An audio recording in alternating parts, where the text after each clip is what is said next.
안녕하세요. 폴리경찰학 시즌2 저희 34번째 시간 한번 해보도록 하겠습니다. 가정폭력범죄 처벌 등에 관한 특례법에 대한 설명 중 가장 옳지 않는 것은요, 가정폭력, 아동학대, 스토킹 세 가지 딱 머릿속에 이제 가는 거죠.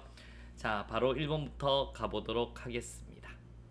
사법경찰관은 가정폭력범죄를 신속히 수사하여 범죄 혐의 인정 여부를 불문하고 사건을 검색에 송치한다. 맞습니다. 그래서 이건 바로 송치해야 돼요. 가정폭력 범죄를 신속히 수사하고 범죄 혐의 인정 여부를 불문하고 사건을 검색에 송치해야 된다. 이렇게 보셔야 됩니다. 맞는 말. 이 규정이 딱 나와 있으니 이런 거는 또 새롭게 한번 나와 있구나 한번 보시면 되고, 가정폭력 범죄에 대하여는 이 법을 우선 적용한다. 그러니까 특별법이죠. 다만 아동학대는 가정에서 또 아동학대가 되면 아동학대가 먼저 적용돼요. 그래서 아동학대 범죄에 대해서는 아동학대 범죄 처벌에 관한 특례법이 우선 적용한다. 맞습니다. 자, 성폭력 범죄 처벌 등에 관한 특례법 14조 카메라 등을 이용한 촬영은 가정폭력 범죄에 해당하지 않는다. 아니죠. 가정폭력 범죄에 해당한다라고 하셔야 돼요. 한다. 오케이? 여러분, 약방인, 뱃살 사절 뭐 이렇게 외웠잖아요. 우리 그거 빼고는 해당한다라고 보셔야 됩니다. 동거하지 않는, 오케이, 동거해야 돼요. 동거하지 않는 형제 자매는 가족 구성에 해당하지 않는다. 맞는 말 되겠습니다. 동거하는 형제 자매죠. 그래서 우리 정답은 몇 번? 3번이 되겠습니다. 두 번째 한번 가보도록 하겠습니다. 아동학대 범죄 처벌 등에 관한 특례법에 대한 설명으로 가장 옳지 않는 것은요. 자, 아동학대 범죄 신고를 접수한 사법경찰 관리나 아동학대 전담 공무원이 동행하여 현장 출동하지 아니한 경우 사법경찰 관리 또는 아동학대 전담 공무원은 현장 출동에 따른 조사 등의 결과를 서로에게 통지해야 된다. 자, 이제 아동학대 같으면 같이 나가야 돼요. 이제 사법경찰 관리하고 우리 아동학대 전담 공무원이 동행해서 나가죠. 그래 드라마 같은 거 보면 아동학대 같으면 두 분이 나가잖아요. 경찰 한 분 하고 그 다음에 이제 우리 여성 공무원이라고 보통 드라마에 나오죠. 두 분이 같이 갑니다. 그런데 이제 같이 가야 되지만 동행해서 출동하지 않은 경우는 이제는 서로에게 연락하는 게 아니에요. 수사기관의 장이 그 다음에 시도청장이나 시도지사나 시군 구청장한테 하는 거예요. 그래서 경찰 관리, 아동학대 전담 공무원 이게 아니고 여러분, 그래서 우리 짱이 짱한테 합니다. 그래서 우리 경찰관서의 장 이런 분들이 그 다음에 이제 시도지사나 아니면 시군 구청장한테 한다라고 하셔야 됩니다. 그래서 1번이 틀렸다라고 보시면 돼요. 자, 응급조치는 72시간을 넘길 수 없죠. 그런데 주말 끼면 주말에 또 팰 거잖아. 그래서 공휴일이나 토요일이 포함되는 경우로서는 48시간 범위에서 기간을 연장할 수 있다. 맞는 말 되겠습니다. 자, 검사는 아동학대 범죄 사건의 증인이 피고인 또는 그 밖의 사람으로부터 생명, 신체에 해를 입거나 입을 염려가 있다고 인정될 때는 관할 경찰서장에게 증인의 신변 안전을 위하여 필요한 조치할 것을 요청하여야 한다. 맞는 말 되겠습니다. 그래서 이런 거 해야 돼요. 그 아동학대 범죄 증인이 피고인 또는 그 밖의 사람으로부터 해를 입을 우려가 있을 때, 왜냐면 누구나 신고할 수 있거든요. 이 신고할 수 있는 범위를 굉장히 넓혀줬어요. 왜? 아동학대이기 때문에. 그래서 만약에 했는데 만약 해를 끼치게 한다, 그러면 이제 조치 요청해야 합니다. 할 수 있다 아니에요? 요청하여야 한다. 갑니다. 판사가 아동학대 범죄 원활한 조사, 심리 또는 피아동 등의 보호를 위하여 필요하다고 인정하는 경우에는 결정으로 아동학대 행위자에게 경찰관서 유치장 또는 구치소에 유치하는 조치를 할 수 있다. 맞는 말 되겠습니다. 여러분, 오케이. 그래서 유치장, 구치소 됐나요? 오케이. 정답은 몇 번? 1번이 되겠습니다. 자, 3번 한번 가보도록 하겠습니다. 스토킹 범죄 처벌 등에 관한 법률에 대한 설명으로 가장 적절하지 않는 것은 스토킹 늦은 밤 맨날 노래 부르죠. 스토킹 범죄랑 이런 스토킹 행위가 지속적 반복적으로 이루어져야 돼요. 10번 찍어 안 넘어가는 날 없다. 10번 찍어버리면 범죄 돼버리는 겁니다, 여러분. 아시겠습니까? 그 다음에 우리 사법경찰관리는 진행 중인 스토킹 행위에 대해서 신고를 받은 경우 즉시 현장에 나가 스토킹 제지, 향후 스토킹 행위의 중단 통보, 스토킹 행위를 지속 또는 반복적으로 할 경우에 처벌 경고 등의 조치를 해야 된다. 맞습니다. 하는데 이때 서면 경고해야 되죠.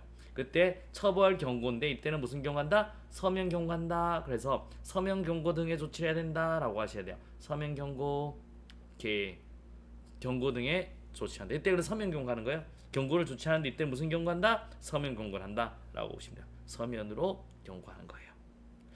자, 또 한 번 갑니다. 3번. 법원은 스토킹 범죄를 저지른 사람에 대해서 유죄 판결, 선고유예를 제외한다. 비타 500. 그래서 성범죄는 성폭력이라든가 아청은 500이고 나머지 200이에요. 그래서 스토킹 범죄를 저지른 사람에 대해서 유죄 판결을 선고하거나 약식명령을 고지하는 경우에는 200시간의 범위에서 다음 각호의 구분에 따라 재범 예방에 필요한 수강명령, 오케이, 또는 스토킹 치료 프로그램의 이수명령을 병가할 수 있다. 몇 시간? 200시간. 맞는 말 되겠습니다. 자, 흉기 또는 그 밖의 위험한 물건을 휴대하거나 이용해서 스토킹 범죄. 일반적인 스토킹 범죄는 3년과 3천이에요. 근데 흉기를 들었다라고 하면요, 5년 이하 5천만 원 이하다라고 하셔야 됩니다. 정답은 몇 번? 4번이 되겠습니다. 자, 4번 되겠습니다. 스토킹 범죄 처벌 등에 관한 범죄에 대한 설명으로 옳지 않는 것은요. 자, 정보통신망을 이용해서 상대방의 이름, 명칭, 사진, 영상 또는 신분에 관한 정보를 이용하여 자신이 상대방 등 것처럼 가장하는 행위는 스토킹 행위에 해당한다. 맞습니다. 그래서 오케이, 자신이 상대방인 것처럼 가장하는 행위, 이것도 역시 스토킹이죠. 오케이. 그래서 상대방의 이름, 그래서 안녕하세요, 내가 많이 짝사랑한 얘기가 규순이야, 규순이에요 라고 이제 우리 가장하는 행위도 스토킹에 해당하는 거죠. 웬만하면 다 돼요. 사법경찰관리는 진행 중인 스토킹 행위에 대해서 신고를 받은 경우 즉시 현장에 나가 제지, 향후 스토킹 행위에 대한 중단 통보 및 스토킹 행위를 지속적 반복할 경우에 처벌을 서면 경고해야 된다. 맞는 말 되겠습니다. 딩동댕동 맞고요. 자, 4번입니다. 옳지 않는 것은요. 자, 옳지 않는 것은 4번 또 한번 가봐요. 긴급응급조치, 검사가 제5조 2항에 따른 긴급응급조치에 대한 사후 승인을 청구하지 아니하거나 지방법원 판사가 같은 조 3항에 따른 승인을 하지 않은 경우를 제외한다. 이거 빼고 긴급응급조치를 했죠. 를 이행하지 아니한 사람에 대해서 현행범 체포할 수 있다. 그러니까 이게 뭐냐면 접근금지인 거예요. 긴급응급조치가 뭐냐면 접근금지. 접근 금지를 때렸는데 이걸 안 지켜. 그럼 현행범 체포할 수 있다. 맞는 말 되겠습니다. 오케이. 그래, 접근금지인데 가서 와서 막 또 해를 끼쳐. 그러면 이제 현행범 체포해야죠. 피해자 또는 그의 동거인, 가족이나 주거에 터 100m 이내 접근금지에 따른 잠정조치 기간은 잠정조치는 건 3개월을 초과할 수 없어요.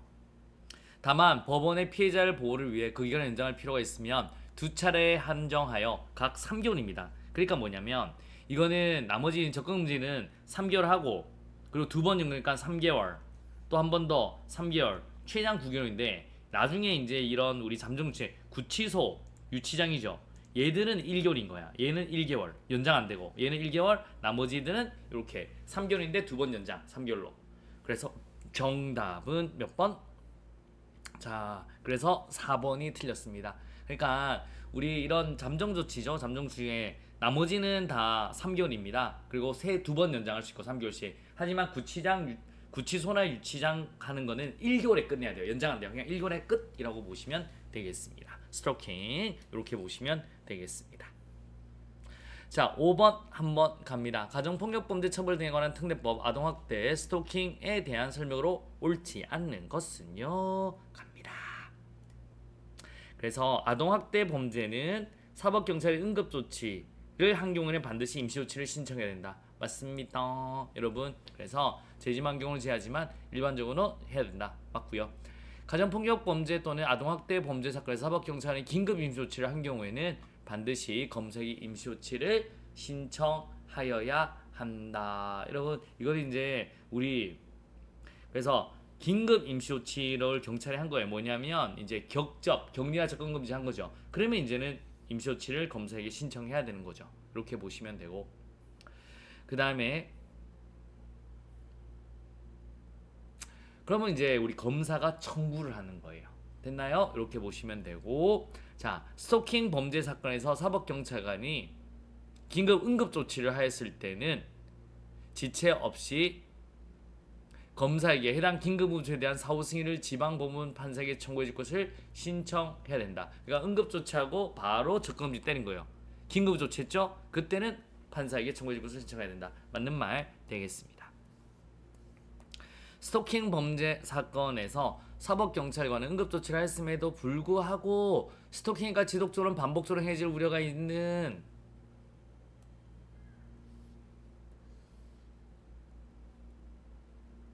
요게 틀렸어요, 여러분. 스토킹 범죄 예방을 위해 긴급을 요하는 경우. 그러니까 우리 일반적으로 지금 가정폭력과 아동학대는 일단 응급조치를 해야 되잖아요. 응급조치를 하고 나중에 임시조치를 해야 된단 말이죠. 근데 이까지 기다릴 수 없으니까 여기서 긴급 임시조치를 한다고. 긴급 격리와 접근금지를 한다고요. 됐나요? 반면에 스토킹은요, 응급조치를 하고 그냥 바로 여기서 긴급 응급조치를 같이 때린다고. 오케이? 왜냐면 접근금지. 그 다음에 이제 나중에 잠정조치를 때린다고. 잠정조치. 그러면 요 단어는 응급조치 하였음에도 불구하고 라는 거는 여기 들어가요. 가정폭력과 아동학대할 때 긴급 임시조치를, 아시겠습니까? 긴급 임시조치를 할 내용이지, 여기는 스토킹 같은 건 응급과 바로 긴급이 같이 들어가 버리잖아요. 그러니까 응급조치를 하였음에도 불구하고 라는 단어가 필요가 없는 거예요.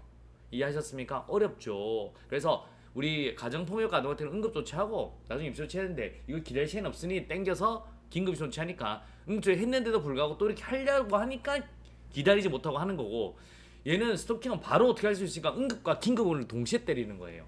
아시겠습니까? 그래서 응급조치 하였음에도 불구하고 이 단어가 들어가면 안 되지.